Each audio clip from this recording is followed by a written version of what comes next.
Family, what's going on? Kyle Henderson, Bama football on YouTube. The win against Tennessee is done, okay? This next game is rat poison, all right? Say it with me, rat poison. Minus 13.5.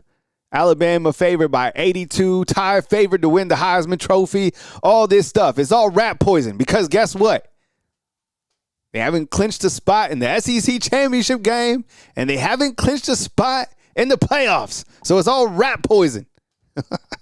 But they are playing good. All right. So anyways, look, minus 13.5. Look, avoid all the rat poison. We can talk about it as fans. And by the way, I'm going to highlight Ty. I'm going to highlight Kalen DeBoer in this video and talk about some other players that were absolutely balling out of control. But right now, in the early look against South Carolina, this is a rat poison game. Remember at the beginning of the season, we're like, when is there going to be a trap game? Is Missouri a trap game? No, this is a trap game, okay? Following 4 consecutive wins over top 25 teams. Meanwhile, Indiana is not playing anybody. Ohio State's not playing anybody. No, I'll get there later.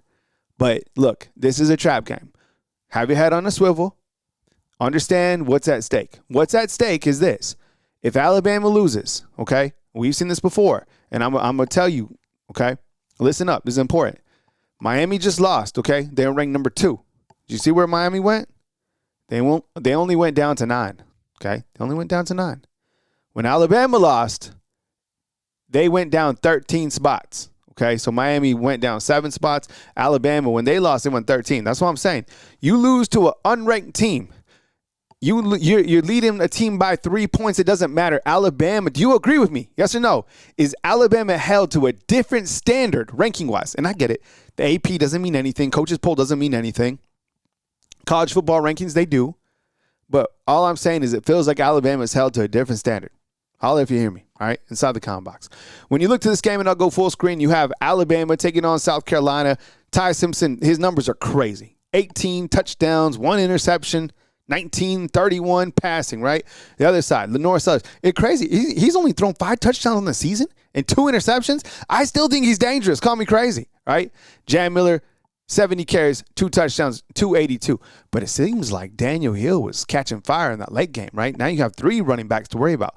By the way, this Jerry Bernard, if I was an NFL scout, I'd be calling up his agent. I'd be like, yo, well, tell me a little bit more about Jerry Bernard. Jerry Bernard, this guy is a menace, all right? So they do have some weapons. And look, it's not the same team as last year, but you are going to Columbia. And Shane Beamer, this guy can get pissed, okay? So, keep your head on a swivel, 13.5. I treat it like a playoff game. I have these guys dialed in. I'm not talking about the last 4 games. I'm talking about the next game that's coming up, all right? If you want to become a fan funder of this YouTube channel, I'd really appreciate it. Hit that join button. It's on your mobile phone. You should be able to see it. It says join. There are many different options to join Bama Football on YouTube. I really appreciate your consideration. All right. Daniel Hill, as I just mentioned, thumbs up inside the comment box if you thought that this man looked like a menace against Tennessee. He had small opportunities. It wasn't a large volume by any stretch of the imagination. And once again, I want to reiterate, do not think that you have to dislike Jam or dislike Kevin Riley or any of the other running backs. Yo, this guy had the hot hand. When you have a room like this, at this level, you celebrate the back who's balling out. What that performance meant to me last night is that Daniel Hill has arrived. And there's nothing wrong with saying, damn, like we have another good running back. This running back is different than Jam. Jam is different than Kevin Riley, right? There's a variety. I'm glad to see Daniel Hill get some opportunities. If anybody was following my streaming, remember I was streaming all these games? Daniel Hill, for me, on my game, started running for like 200 yards per game. Okay, so love to see it. Happy that he's getting opportunities. Thumbs up for Daniel Hill inside the comment box. If you like stats and you like to kind of go inside the numbers, here's a look to what Alabama's offensive line did against Tennessee. Parker Brailsford, obviously the starter at center. At tackle, you got Caden Proctor at the left tackle position. You have Form B, and you have Michael Carroll there swapping out at that right tackle. You had Jaden Roberts. You had Geno Vandermark at the right guard position. You had Cam Dewberry and also Will Sanders at left guard. It seemed to me like there was a time where Jaden Roberts went out with the injury. I don't know what it was. This is probably the favorite graphic that I created this whole weekend. I know when the graphic is going to be like an absolute banger, and I knew this was going to be a banger right here. This one with Ty Simpson on the left. Look at this. This is crazy. Try doing this on the video game. Remember, we're going to try to do 17 for 17 on a video game on Heisman. Try it. Good luck. How about this? Go through 7 games on Heisman. I'm serious. And can you put together 1,900 yards, 18 touchdowns, and just 1 interception? This is like harder than a video game, okay? He's doing it in real life where it matters, clearly. Ty Simpson is him. Ty Simpson is playing at such an elite level that you're like, and I know there's a lot of conversation. I get it all the time when I'm live or inside the comment box, and people are like, well, why wasn't he the starter last year? I don't even want to go there. It's too weird to think about. All I know is the cake was baked. Like Coach Saban said, look, you can't look in the oven and see if the cake is ready. Like, the cake was ready now. So just celebrate where we're at right now. If you don't go into that tinfoil space, I know it's easy to do. Just celebrate what's happening right now. And what you have happening right now is something dynamic. So number 15, love to see it. And I'm glad that his dad and his brother were in the stands. That was really cool. Kalen DeBoer is going crazy. All right, did you guys see this? Did you see him walking down, right, Bryant-Denny Stadium, like through the tunnel? He was like pumping his chest. He looked like he was about to enter the ring, like WWF. It seems to me this black hoodie, when he puts it on, he kind of turns it up a whole different gear. 19-3 against AP Top 25 is nasty. And then 6-1 against AP Top 10 is nasty. So, look, coaches are getting fired. Just be grateful for the coach that Alabama has, because there was smoke that it could have been Norvell or Lanning. I don't know who the coach is going to be. All I know is the coach that was hired is Coach Kalen DeBoer. And I made sure to say it a couple weeks ago that, Kalen DeBoer, you're the dude, bro. We understand what you're cooking over here, so continue to chef it up. This was the funniest thing that I've seen so far this season. And I love humor, and I think humor makes your heart happy. This thing is crazy. I hope this lives in eternity, okay? You have they, low, down, dirty. And this is the offensive staff when they do that pick 6. It was the pick heard around the world. I know it was officially 98, but I'm going to forever say it was 100 yards just because 100 yards sounds better. Zabian Brown, one of Alabama's players of the week this past, actually was announced today by Alabama football after recording the 98-yard interception return. This should be painted as well by Daniel Moore. Can Daniel Moore do more paintings than one? Because I know he's doing one of Crispy. And by the way, look, that's T.O. Terrell Owens was witnessing greatness as well. Look, this guy's like, man, we are low down. I am dirty. And my goodness, look at this. Instead of stitches, I can see the dude's britches. I'm messing. All right, look, it was 37-20, and I gave out game balls earlier if you saw any of my past shows. Daniel Hill looked good. Talked about him. Ryan Williams find his groove back. Good to see it. I told you, never sell Hollywood. So Hollywood is like owning Boardwalk in Monopoly. Like, this guy is going to produce at different times at the highest level, period. Jerry Bernard, my goodness. Oh, my goodness. This guy is just so talented. Led the team in rushing and was second in the team in receiving. Yanzi Pierre, bro, welcome to the show. We knew you were going to be here. It's just a matter of time, and I'm glad that you waited for your opportunity. And now you're shining. 4-2. We love you, bro. And you are absolutely balling out of control, right? 37-20 is the wrap on Tennessee. Kind of looking big picture here and kind of talking general college football. Here's a look at the Big 12. How many teams do you think get into the Big 12? Or rather, how many teams do you think get into the college football playoffs from the Big 12? I kind of put a line right here. I think only one, to be honest, and probably the champ. I still can't believe that BYU is ranked number 10 in the AP poll. All right, I'll show a couple conferences, and then I'll show you the AP poll and kind of make some final comments. Here's a look at the Big 10. You have Indiana, you have Ohio State, and you have Iowa.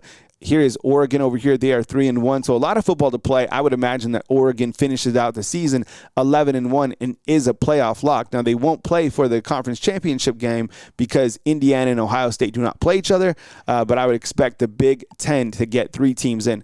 The ACC, this is going to be interesting to watch, fam, because you have Georgia Tech up here, who is 4-0 and 7-0 on the season. If they can run the table and finish out ACC play undefeated and win the championship, you got to think that they clearly will be a lock. But Miami has some favorable games, and I know they just got embarrassed on Friday against Louisville. But if they are to finish the season 11-1, they will get into the playoffs because they have 2 wins against bubble teams, right? They beat South Florida and they beat Notre Dame. The worst thing that happened for Notre Dame was Miami losing the other night. So that doesn't look good for the Irish, and I'd watch Miami. I don't think Miami – I guess they could still make it to the conference championship, but if they don't, I would imagine that maybe the ACC takes the champ and the at-large, which would be Miami.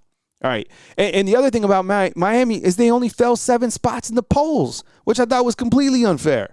All right, here's a look at the ACC. You got Texas A&M, you have Alabama, you have Georgia, you have Ole Miss, and you have Missouri.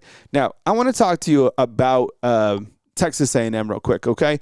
And I'm going to pull up their football schedule. And I wanted to point something out because I was like, is A&M, are they that good?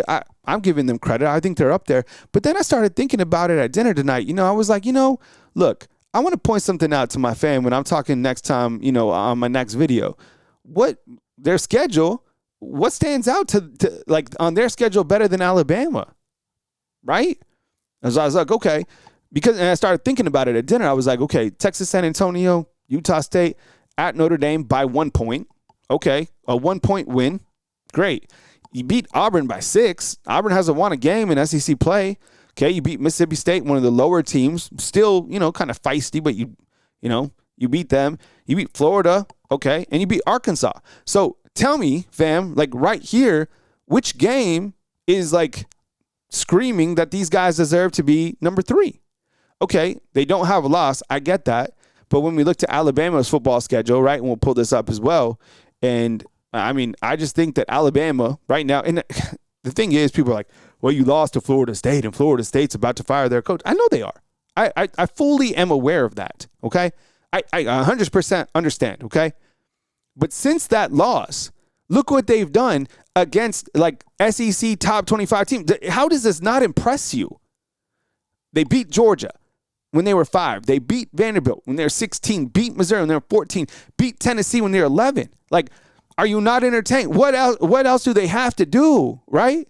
I think this is enough. And we could pull up Ohio State's schedule, and we could pull up Indiana's schedule, and you could see that they have not played the volume that Alabama has played. And that's not being fancy. That's just being fact, okay? Now, this back into the schedule, as I said, it's a rat poison game, clearly, right? You got to take South Carolina, and you have to understand, this is kind of a make or break because there's Bama fatigue that certainly exists. You got LSU, Oklahoma, and Auburn. You'll be favored the rest of the way. Fine. That's okay. All I care about is South Carolina. But as fans, you can zoom out and look at the other schedule and look at the other teams. You got Garrett Nussmeier, you got John Mateer, and you got Jackson Arnold, who beat you last year. So, look, it's a one-game season, but I'll tell you this. You have to be able to play a one-game season because Alabama is judged at a different level. And once again, as I said in the beginning of the video, when Alabama lost the first game, it dropped 13 spots.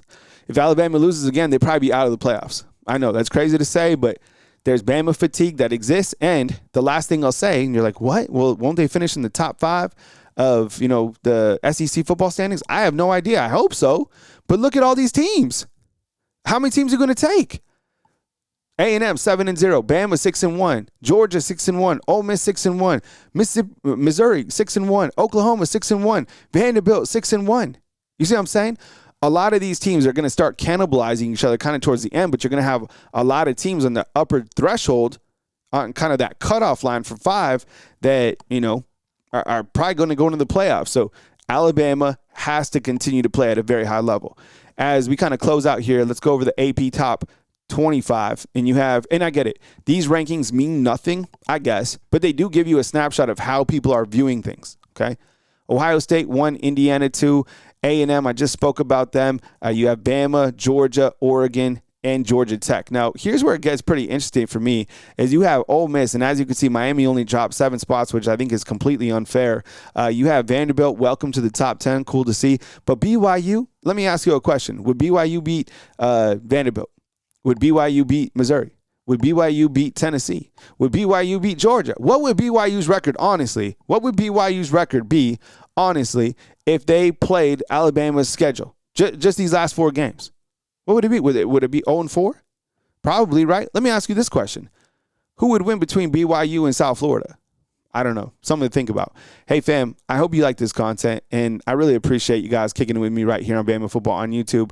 Live every day at Monday through Friday, 10 a.m. Central Time. I sincerely appreciate you guys' consideration just to hit the thumbs up. And, as I always say, run the thumbs up on all these videos. But I love covering college football, and I hope you guys enjoyed this video, and I hope y'all enjoying your Sunday night. I'll catch you tomorrow on Monday right here on Bama Football on YouTube. See you, fam.